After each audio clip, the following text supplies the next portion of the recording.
성전 휘장이 찢어졌습니다.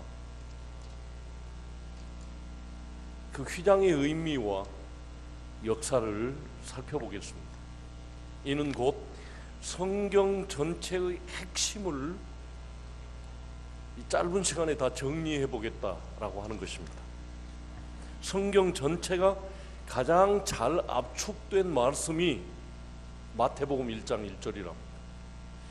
아브라함과 다윗의 자손 예수 그리스도의 계보라. 하나님과 함께 새로운 신앙 공동체를 만들기 위해 최초로 부름받은 믿음의 조상 아브라함의 이야기가 마태복음 1장 1절에 담겨 있습니다. 아브라함과 그리고 또한 자기를 위한 제국이 아니라 끝까지 여호와를 목자로 삼고 만국의 축복의 통로가 되는 제사장 나라를 세우는데 온전히 헌신했던 다윗 왕의 이야기가 압축되어져 있습니다. 뿐만 아니라 결론적인 이야기로 성경의 핵심인 예수 그리스도에 관한 이야기로 귀결되고 있습니다. 우리가 잘 아는 대로 구약 성경은 오실 예수, 신약 성경은 오신 예수, 요한계시록은 다시 오실 예수를 이야기하고 있다면 오늘 성경의 핵심 이야기가 이 마태복음 1장 1절에 다 들어있다 하겠습니다. 십자가는 대속의 주 예수 그리스도의 사역의 핵심 이야기입니다. 아브라함의 이야기, 다윗의 이야기, 그리고 성경의 핵심인 예수 그리스도의 이야기, 그 이야기 중에서도 십자가는 예수님 사역의 핵심 사역이었다 말씀입니다. 주님께서 십자가에서 당신의 영혼을 아버지께 맡기기 전에 하신 마지막 말씀은 다 이루었다 였습니다. 예수께서 신포도주를 받으신 후에 이르시되 다 이루었다 하시고 머리를 숙이니 영혼이 떠나가시니라. 다 이루었다 하신 바로 그 순간 멀리 떨어져 있던 성전 안의 휘장이 위에서부터 아래로 찢어졌다고 말씀하고 계십니다. 그렇다면 이 말씀은 과연 무엇을 다 이루었으며 무엇이 끝났다는 말일까요? 과연 휘장은 언제부터 있기 시작했습니까? 휘장이 찢어진 그 순간 이야기를 위해서는 1500년 전 이스라엘 민족의 출애굽 이야기로 거슬러 올라가야 가능합니다.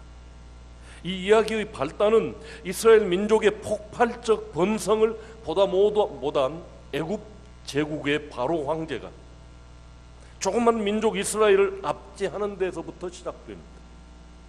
이처럼 북아프리카 대륙의 거대한 이집트 제국과 약소민족 이스라엘과의 갈등이 시작되었습니다. 이 갈등은 일방적으로 약자인 이스라엘 사람들이 당하는 것이었습니다. 노예가 됐지요. 그런데 그 갈등 사이에 낀 한 가정의 슬픈 이야기가 출애굽기에 소개되고 있습니다. 이스라엘 민족의 번성을 막기 위한 궁여지책으로 바로 황제는 갓 태어난 이스라엘의 남자 아이들을 죽이라고 산파에게 명령합니다. 그렇지만 절대 군주의 폭력적인 명령으로 이스라엘의 수많은 남자 아이들이 죽어갈 즈음에 잘생긴 한 아이가 태어났습니다. 그 아기의 가족들은 잠시 숨겨 길렀지만 만약 발각된다면 더 많은 가족들이 처형을 당할 위기에 처하게 되었습니다. 그래서 아빠는 역청을 발라 갈대 상자를 만들고 어머니는 인간의 도리로나 모성애로서 할 수 없는 일을 할 수밖에 없었습니다. 눈에 넣어도 아프지 않을 그 귀한 아들을 갈대 상자에 가만히 넣었습니다. 그리고 훌쩍 자란 누나 미리암은 갈대숲에 숨어서 그 아이의 운명을 지켜보고 있었습니다. 이처럼 성경은 한 사람의 운명과 슬픈 가정의 이야기, 그리고 한 민족의 이야기, 더 나아가서는 나라와 세계의 이야기가 통째로 들어있는 책입니다. 하나님께서 자기 백성의 구원자로 보내신 모세는 이때 죽은 것이 아니라 오히려 애굽 공주의 눈에 발견되어 애굽 왕자로 자라게 되었습니다. 40이 되어 자기 민족을 돌아보고자 나섰다가 살인 수배자가 되어 다시 광야에서 40년을 양을 치며 보내야만 했습니다. 그렇게 80세가 되었을 때 하나님께서 모세를 찾아오셨습니다. 이때부터 당시 최고의 문명과 느닷없이 찾아온 지팡이를 든 목자와의 싸움이 시작되었습니다. 그리고 그 싸움은 우리가 잘 아는 대로 지팡이를 든 목자의 승리로 끝나고 말았습니다. 이는 먼 훗날 있을 다윗과 골리앗의 싸움과 같은 그런 성격을 지니고 있습니다. 왜냐하면 비록 지팡이 하나밖에 안 가졌지만 모세의 뒤에는 천지를 지으신 하나님께서 떡하니 버티고 서 계시기 때문입니다. 그런데 이 승리가 지팡이가 아닌 어린 양의 피 때문에 승리가 되었다는 데 의미가 있습니다. 하나님은 애굽 전체에 한 집도 빠짐없이 초상집을 만들어 버렸습니다. 그때야 비로소 애굽 황제 바로가 손을 들고 항복하기에 이르렀던 것입니다. 이렇게 약속의 땅을 주시겠다는 하나님을 따라 나선 백성들이 모여 박해를 벗어나 탈출하게 되었으니 이제 나라다운 나라가 되기 위해서는 하나님 백성에 걸맞는 법이 필요했습니다.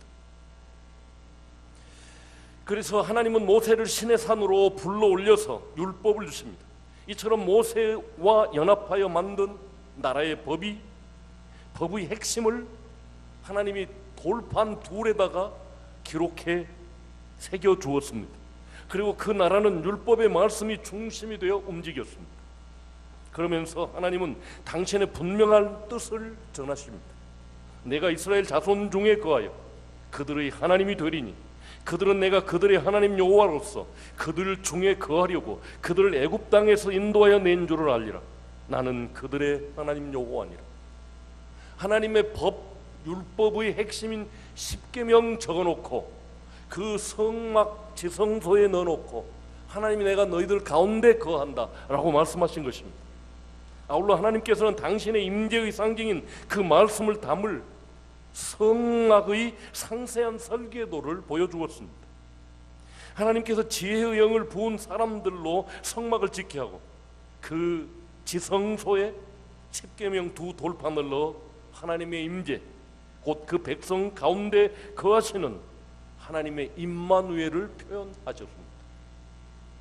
그렇게 500년을 하나님의 임재의 상징인 말씀은 성막 안에 있었습니다. 성막이 아닌 반듯한 성전을 짓고 싶었던 다윗은 하나님의 허락을 받아 설계도를 받고 물품을 준비했습니다. 하나님의 뜻에 따라 아들 솔로몬이 성전을 건축하게 되었습니다. 드디어 솔로몬은 아브라함과 모세 그리고 아버지 다윗에게 보여주신 하나님의 뜻을 담아 그 설계도대로 성전을 지었습니다. 당시 다윗이나 솔로몬의 그 국력으로 10배나 더 큰 성전을 지을 수 있었지만 하나님께서 지으라신 대로 조그맣게 성전을 지었습니다. 그곳에 하나님의 말씀을 담을 지성소를 만들고 다음에 성소를 만들었으며 그리고 이방인의 뜰을 만들었습니다. 이 성전을 낙성할 때 드린 솔로몬의 기도에서 이방인의 뜻을 만든 분명한 뜻을 담아 그 이유를 설명하며 기도하고 있습니다. 그리하시면 그들이 주께서 우리 조상들에게 주신 땅에서 사는 동안에 항상 주를 경외하리이다.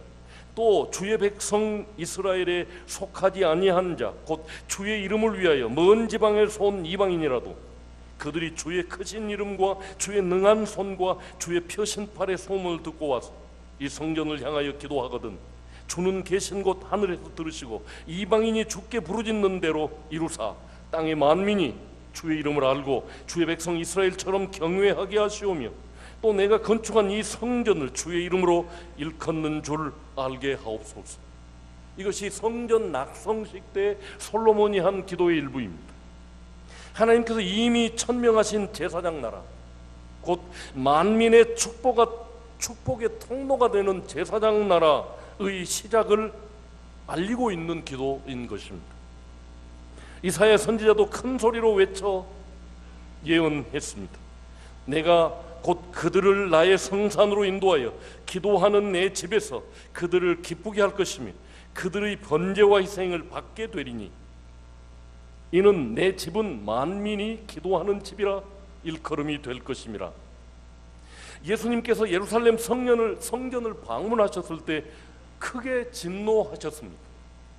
왜냐하면 이방인들이 하나님을 찾아와 기도해야 할 이방인의 뜰이 염소나 팔고 돈이나 바꿔주고 비둘기나 파는 장사하는 곳이 되고 말았기 때문입니다. 천하 만민을 복받게 할 아브라함의 후손, 그리고 세상을 구원할 다윗의 후손에 의해 구원받을 이방인의 기도의 자리를 그들이 차지하고 막고 있었기 때문에 주님은 분노하셨습니다.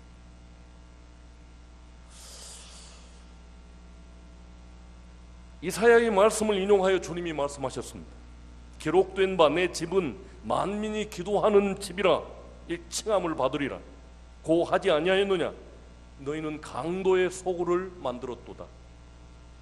저들끼리 유대인들만 복받고 잘 살기 위해서 이방인의 뜰 같은 데는 이방인들이 오는 걸 허락지 않고 장사하는 곳으로 만들어버리신 하나님의 뜻을 정면으로 가로막은 이 사람들을 주님은 분노하셨던 것입니다.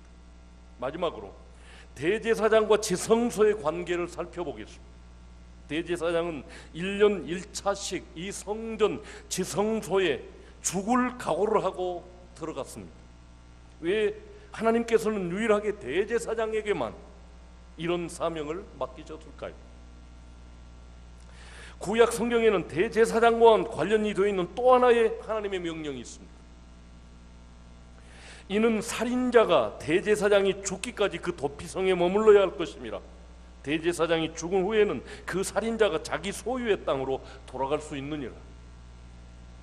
다시 말씀드리면 부지 중에 과실치사, 차를 몰고 가다가 일부러 사람 죽이려고 한 게 아니라 잘못해서 운전 부주의로 사람을 죽였단 말입니다. 또는 도끼질을 하다가 도끼가 날이 빠져서 날아가서 다른 사람 머리를 쳐서 사람이 죽었단 말입니다.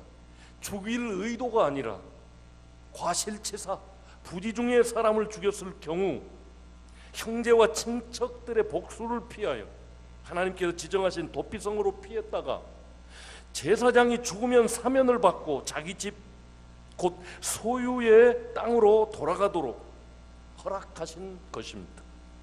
하나님께서는 대제사장의 기도와 죽음으로 죄 사면이 이루어지도록 규정을 정하셨습니다. 생각해 보십시오. 대제사장은 잘못해서 지성소에 들어가서 자기 죄가 조금이라도 남아있으면 거기서 죽습니다. 죽을 각오를 하고 들어갔습니다. 백성들의 죄를 위해서.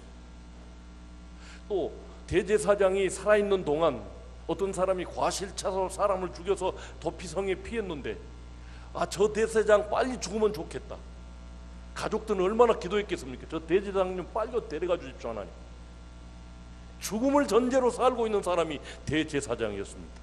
하나님 왜 이런 이야기를 성경에 기록해 두셨을까요? 하나님께서는 대제사장의 기도와 죽음으로 죄의 사면이 이루어지도록 규정을 정하셨습니다. 하나님께서는 휘장 너머에 임재하시면서 대제사장을 만나 그 기도를 들으시고 백성들의 죄를 용서하셨습니다. 또한 부지 중에 살인한 사람의 허물도 대제사장의 죽음으로 사면해 주셨습니다. 이는 먼 미래를 내다보면서 정하신 하나님의 법이었습니다. 그 아들 세상의 구원자 예수 그리스도의 죽음으로 이루어질 죄 용서의 큰 사랑을 나타내기 위해서 그림자로 대제사장을 세워두셨던 것입니다. 그러므로 형제들아, 우리가 예수의 피를 힘입어 성소에 들어갈 담력을 얻었나니 그 길은 우리를 위하여 휘장 가운데로 열어놓으신 새로운 살 길이요 휘장은 곧 그의 육체니라. 주님께서 자기 백성들의 죄를 짊어지시고 십자가에서 물과 피를 다 쏟으시고 죽으시기 위해서 찾아오셔서 죽기 직전에 외치신 말씀이 테텔레스타이, 다 이루었다 라고 말씀하신 것입니다. 값을 다 지불하였다라고 하는 경제적인 용어랍니다. 구속의 완성, 곧 지불 완료를 외치신 이 말씀은 죄 지은 자기 백성을 위해 지금까지 일해오신 하나님의 작정과 섭리를 우리에게 알려주고 계십니다. 그러니까 모세에게 명하여 성막을 짓게 하셨습니다. 그 한 중심에 지성소와 성소를 두어 휘장으로 그 두 성소와 지성소를 가로질렀습니다. 막게 하셨습니다. 지성소에 십계명의 말씀을 넣은 언약궤를 안치하셨습니다. 그리고 그 위 속죄소에 임재하셨습니다. 대제사장이 제사와 기도를 듣고 그 백성의 죄를 용서하셨습니다. 그 휘장이 주의 죽으심과 함께 위에서 아래로 찢어져 버렸습니다. 그 사건 이후부터 누구든지 예수 그리스도의 피를 힘입어 지성소에 들어갈 수 있게 되었답니다. 그리고 그 위 속죄소에 임재하셔서 대제사장의 기도와 또 제사를 받으시고 그 백성의 죄를 용서하셨던 하나님께서 이제 예수 그리스도의 피로 우리의 죄를 용서하신다고 사면권이 옮겨졌다는 말씀을 제가 하고 있습니다. 그러니까 동정녀가 낳은 아들 예수 그리스도의 이름과 지성소에 안치된 하나님의 말씀, 곧 율법의 핵심인 십계명 두 돌판이 있는 그곳이 하나님의 임재, 곧 임마누엘의 장소가 된 것입니다. 두 돌판이 있는 지성소, 하나님이 임재하셨다, 임마누엘. 그리고 예수 그리스도가 이 땅에 몸을 입고 오셨는데 그 가운데, 몸 가운데 말씀을 가득 담고 오신 그 이름이 임마누엘입니다. 하나님이 우리와 함께 계시다. 하나님께서는 유일하게 대제사장만 지성소, 곧 속죄소에 들어가 백성의 죄를 용서할 수 있게 하셨습니다. 또한 도피성에 피할 과실치사로 살인한 사람의 죄도 대제사장의 죽음으로만 사면받게 되어 있었습니다. 그러므로 성경의 중대한 사건들이 모두 말세에 태어나신 예수 그리스도를 향하고 있습니다. 그러므로 성경은 모두 하나님의 아들 예수 그리스도의 이야기에 초점이 맞추어져 있습니다. 도피성 이야기도, 대제사장의 존재 이유도, 예수 그리스도께서 오셔서 우리를 대신해서 죽으실 십자가의 이야기, 우리의 죄값을 다 치루어 주실, 다 이루었다 하신 그 이야기에 집중되어 있습니다. 그러므로 주님이 오셔서 십자가에서 다 이루시고 죽으신 후에는 사면권이 옮겨졌습니다. 히브리서 2장 17절에 그러므로 그가 범사의 형제들과 같이 되심이 마땅하도다. 이는 하나님의 일에 자비하고 신실하신 대제사장이 되어 백성의 죄를 속량하려 하심이니라. 그래서 성전 미문에 앉아있던 나면서부터 안진병이 되었던 이 사람은 유대인의 대제사장이 아닌 나사렛 예수 그리스도의 이름으로 일어나 걷고 예배자가 되었던 것입니다. 이후에 사도행전에 나타난 수많은 기적들이 모두 예수 그리스도의 이름, 곧 하늘의 대제사장의 이름으로 일어나서 기적을 나타냈던 것입니다. 그리스도께서는 장래 좋은 일의 대제사장으로서 손으로 짓지 아니한 것, 곧 이 창조에 속하지 아니한 더 크고 온전한 장막으로 말미암 염소와 송아지의 피로 말미암지 않고 오직 자기의 피로 영원한 속죄를 이루사 단번에 성소에 들어가셨느니라 하셨습니다. 오직 예수께서만 자기 백성들의 죄를 짊어지시고 영원한 지성소, 곧 십자가를 향해 들어가셨습니다. 그래서 처음으로 예수님을 목격한 성령에 충만했던 세례 요한은 보라, 세상 죄를 지고 가는 어린 양이로라. 아마 세례 요한이 조금 더 살았더라면 보라, 세상 죄를 지고 십자가를 향해 가는 그 하늘 지성소를 향해 들어가는 예수를 보라 했을 것입니다. 이 말씀은 예수 그리스도의 사역을 가장 잘 표현하고 있다고 합니다. 아울러 성경을 가장 작게 압축한 말씀이 바로 마태복음 1장 1절이라고 말씀드렸습니다. 아브라함과 다윗의 자손 예수 그리스도의 계보라. 이 말씀 속에는 아브라함과 함께 시작한 천하 만민에게 복받게 할 아브라함의 자손 이야기가 기록되어 있습니다. 다윗의 나라, 곧 하나님의 나라를 일으켜 세울 다윗의 자손 예수 그리스도의 이야기가 들어있는 것입니다. 그런데 그 다윗의 자손이요 아브라함의 후손인 예수 그리스도의 이야기의 핵심의 정점은 바로 십자가입니다. 그러므로 십자가에서 죽으시며 다 이루었다고 외치신 예수 그리스도의 이름으로 모든 죄를 용서받게 되었습니다. 그러므로 믿음으로 이삭을 드렸던 아브라함은 천하 만민을 구원할 자신의 씨를 약속받았고, 모세는 그의 능력으로 자기 나라가 아닌 그리스도의 나라를 위하여 고난을 받았습니다. 다윗은 그 영원한 나라를 세울 자손을 약속받았습니다.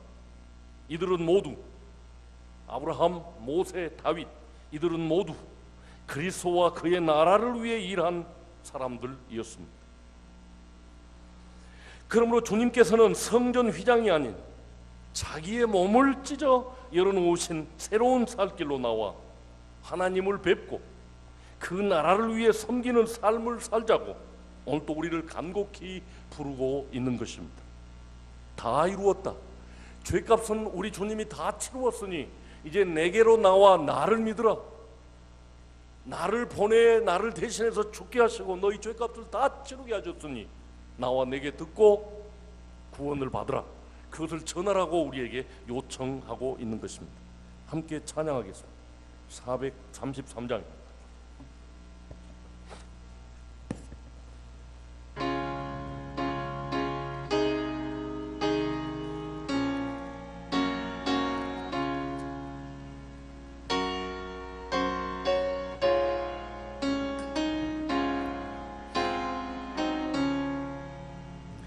귀하신 주여 날 보소서. 주께로 날마다 더 가까이 저 하늘 나라 나 올라가 구주의 봄 안에 늘 안기어 영생의 복 받기 원합니다. 봉헌할 물건 나 없어도 날마다 주께로 더 가까이 내 죄를 주께 다 거하리. 주님의 보혈로 날 씻으사 눈보다 이게 나옵소서. 간악한 마귀 날 꿰어도 주의 소 앞으로 더 가까이 이 세상 속한 그 하얀 짐 떠추한 생각을 다 버리니 정결한 마음 내게 늘 주소서. 이 세상 내가 살고 가네 주께로 날마다 더 가까이 좁은 천국 나 돌아가 한없는 복락이 나오도록 풍성한 은혜를 주옵소서.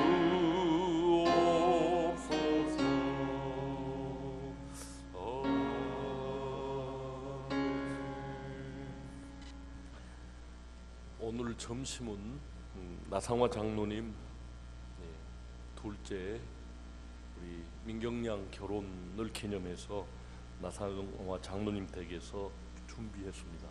맛있는 것이 많답니다. 가셔서 다 맛있게 드시고 축복해 주시기를 바라겠습니다.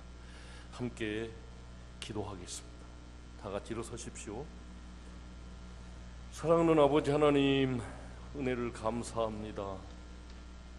구약의 성전 만들어 두시고 휘장을 떡하니 치게 하시고 어느 날인가는 그것이 찢어지는 날이 있으리라. 내 아들이 대신해서 몸이 찢어질 때 이제 하나님과 사람 사이의 모든 장벽이 무너지고 누구든지 예수의 이름을 힘입어 거기 와서 자기 모든 잘못을 고하고 필요한 은혜를 구할 수 있게 열어주심을 진심으로 감사를 드립니다. 휘장을 두시고 그것이 찢어지게 하시고 그 아들 예수 그리스도의 죽음과 연관시켜서 설명해 주신 우리 아버지 하나님을 온전히 신뢰하게 도와주시고 참 행복이요 참 진리이신 하나님께 나아가는 길은 예수 그리스도의 십자가 외에는 없음을 알게 하여 주시고 오직 주님만 바라고 기도하는 우리들이 되게 하여 주시옵소서.